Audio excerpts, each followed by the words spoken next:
है हरियाणा का व्यक्ति आता है और यहाँ पर उसको नौकरी मिल जाती है।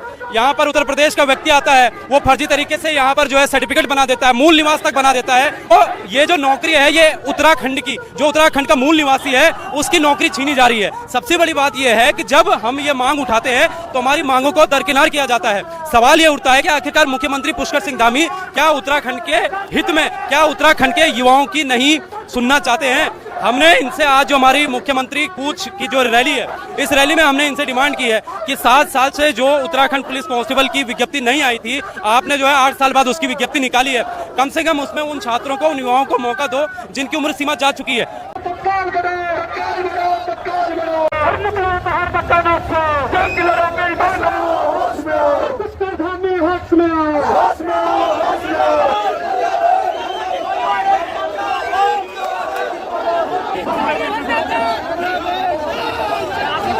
अभी हम सीएम आवास के बाहर मौजूद है, जहां पर बैरिकेडिंग की गई है और भारी मात्रा में पुलिस बल को भी तैनात किया गया है।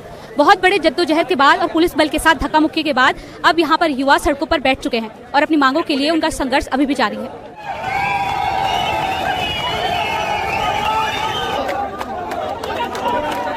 सर, आपका शुभ नाम? मेरा नाम प्रशांत नेगी है। हम वन आरक्षी प्रत्यक्ष सूची चयनित छात्र हैं। लोक सेवा आयोग हरिद्वार द्वारा हमारा 19 जुलाई 2024 को रिजल्ट जारी कर दिया गया था और वो संस्तुति हमारी 160 जो अभ्यर्थी हैं वन विभाग को सूची वो भेज दी गई थी। और मैम अभी तक 2 महीने होने को है, अभी तक हमारी ज्वाइनिंग संबंधी कोई प्रक्रिया ऐसी कुछ हुई नहीं है अभी। तो छात्र असमंजस की स्थिति में है कि 2 महीने हो गए हैं और लगातार छात्र जितने भी हैं हमारे साथ 160 जो चयनित गर्ल्स थी, लड़के थे, तो वो डेली वन विभाग के मुख्यालय में जा रहे हैं, एचआरडी सर से मिल रहे हैं। उनके द्वारा हमें यही बताया जा रहा है कि आप लोगों की फाइल शासन में है, शासन वाले बोल रहे हैं ये विभाग का काम है। तो छात्र असमंजस की स्थिति में है कि वो इस चीज़ों में क्या करें। तो आज हमने भी अपना एक मुद्दा रखा हुआ है कि वन आरक्षी प्रत्यक्ष सूची चयनित छात्रों को जल्द से जल्द नियुक्ति मिले। जिस तरीके से जो परीक्षार्थी है वो इतने लंबे समय से किसी भी भर्ती परीक्षा की तैयारी करता है और उसके बाद बैकडोर से जो है सरकार अपने ही लोगों को लगा देता है, इस तरीके से आप लोगों की मानसिकता पर कितना असर पड़ता है? मानसिकता पर मैम असर पड़ता है। युवा लगातार 5-6 साल से परीक्षाओं की तैयारी कर रहे हैं।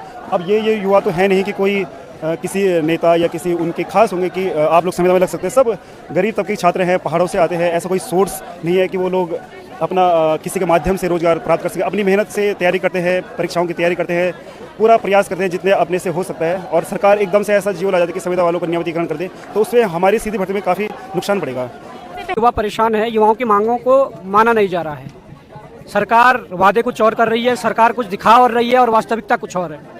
आज युवा इतना परेशान है कि लंबे समय से इन्होंने चाहे विज्ञापनों के माध्यम से बड़ी बड़ी बातें की हो कि हमने इतने 16,000 लोगों को नौकरियां दी हैं। हम तो कहना चाहेंगे कि अगर आप इस प्रकार के वीडियो और अखबारों के माध्यम से दे रहे हैं तो मैं चाहता हूं कि विभागवार वो लिस्ट जारी करें कि जिन विभागों में आपने नौकरी दी है। आपने तो जो रोजगार मेले कंपनियों के लगते हैं, उन कंपनियों के रोजगार मेले में भी किसी का अगर सुजुकी में हो गया हो, हीरो में हो गया हो, होंडा में हो गया हो, उसको भी आपने रोजगार की कड़ी में जोड़ दिया। जिसके लिए कि हम कहते हैं कि पॉलिटेक्निक या बीटेक करने के बाद लोग ट्रेनिंग करने जाते हैं, आपने वो भी रोजगार की श्रेणी में जोड़ दिया। बड़ी बड़ी परियोजनाएं यहाँ पर चल रही है और जिस प्रकार से स्थानीय युवाओं को दरकिनार करके बाहरी युवाओं को नौकरी यहाँ बड़ी बड़ी परियोजनाओं में बड़ी बड़ी उसमें दी जा रही है, वो कितना बड़ा दुर्भाग्य है। यहाँ लंबे समय से 2014 में एक पुलिस वैकेंसी आई थी, उसमें उसके बाद 8 साल बाद भर्ती आई और यहाँ पुलिस की आयु सीमा जो 18 से 22 वर्ष है, 4 साल का अंतराल है। तो जो युवा उस समय पुलिस की भर्ती नहीं दे पाए हैं, उन युवाओं के लिए आपने कहा था कि हम उनके लिए एज बढ़ाएंगे, परंतु आज तक नहीं बढ़ी। जो फर्जी तरीके से डीएलएड करके आए हैं, हमने कहा कि उनकी जांच करवा लो, आप उनकी जांच नहीं करवाना चाहते। जो 8 साल से यूबीजीनियल ब्यूटीफुल यूपीसीएल में जो जेई की भर्ती निकलनी है, टीजी2 की भर्ती निकलनी है, वो आपने नहीं निकाली है। इसके अलावा जो एपीआई स्कोर का जो मसला है वो आपने सॉल्व नहीं किया है। असिस्टेंट प्रोफेसर की भर्ती आपने नहीं निकाली है। तमाम और जो नए विज्ञापन आने थे वो जारी नहीं किए हैं। और सबसे बड़े जो अभिशाप यहाँ के युवाओं के लिए है वो प्रयाग पोर्टल है, जिस प्रयाग पोर्टल में यहाँ के नेता अधिकारी भाई भतीजावाद कर रहे हैं। जो हमारे युवाओं के पास, हमारे नागरिकों के पास संविधान में समानता का जो अधिकार है, जो संविधान में समानता का अधिकार है, प्रयाग पोर्टल के माध्यम से वो समानता का अवसर नहीं मिल पा रहा है। सबसे बड़ा दुर्भाग्य ये है। प्रयाग पोर्टल में जितने भी बच्चे आवेदन कर रहे हैं उनमें से रैंडमली उठा लिया जा रहा है। और रैंडमली कौन उठ रहा है? रैंडमली नेता का व्यक्ति उठ रहा है, अधिकारी का व्यक्ति उठ रहा है। तो हम चाहते हैं कि एक पारदर्शी सिस्टम इस प्रदेश के भीतर लागू हो सके और जो भर्तियां हो वो सीधी भर्ती के माध्यम से इस प्रदेश के अंदर हो। आपके संविधान नवीनीकरण को लेकर भी कुछ मांगे हैं, वो क्या है? आप विस्तार से हम लोगों को बताएंगे। अभी हाल ही में सरकार ने फैसला लिया कि 10 साल जिसको हो जाएंगे संविदा पे, उनको पक्का किया जाएगा। देखिए, संविदा वाले भी अपने लोग हैं, अपने भाई बंधु हैं, ऐसा नहीं है। परंतु मैं ये कहना चाहता हूँ कि इसके लिए सरकार को दूसरा रास्ता कोई बनाना चाहिए, कोई दूसरा नियम बनाना चाहिए। अगर 25,000 उपनल कर्मचारी, 15,000 संविदा कर्मचारी, इसके अलावा 20-25 हजार पीआईडी के जवान, अगर इतने लोगों को आप संविदा पक्के कर सकते तो आप करिए। परंतु जब आप पक्के नहीं कर सकते हैं तो आपस में आप चीजों को क्यों लड़ा रहे हैं? हम कहना चाहते हैं कि इसके लिए आप अलग रास्ता तय करें। सीधी भर्ती में कोई अवरोध उत्पन्न ना हो, सीधी भर्ती निरंतर वर्षों वर्ष चलती रहे, इसके लिए आपको दूसरा रास्ता निकालना पड़ेगा। और अगर हमारा सुझाव लें तो अगर इतनी ही कोई आफत है तो हम कहते हैं कि कोई भी विभाग में जो भर्ती होती है उसमें जिस प्रकार से कई विभागों में पहले से फॉर्मूला तय है कि भाई विभागीय और सीधी भर्ती, उसमें तय किया जाए कि 70% सीधी भर्ती हो, 30% विभागीय भर्ती हो। और जो 30% विभागीय भर्ती हो उसमें भी एग्जाम हो, उसमें भी लिखित परीक्षा हो। तो हम चाहते हैं कि ये जो प्रक्रिया है इससे एक पारदर्शी सिस्टम बना रहेगा। आने वाले पीढ़ी के लिए ये रास्ता आसान होगा।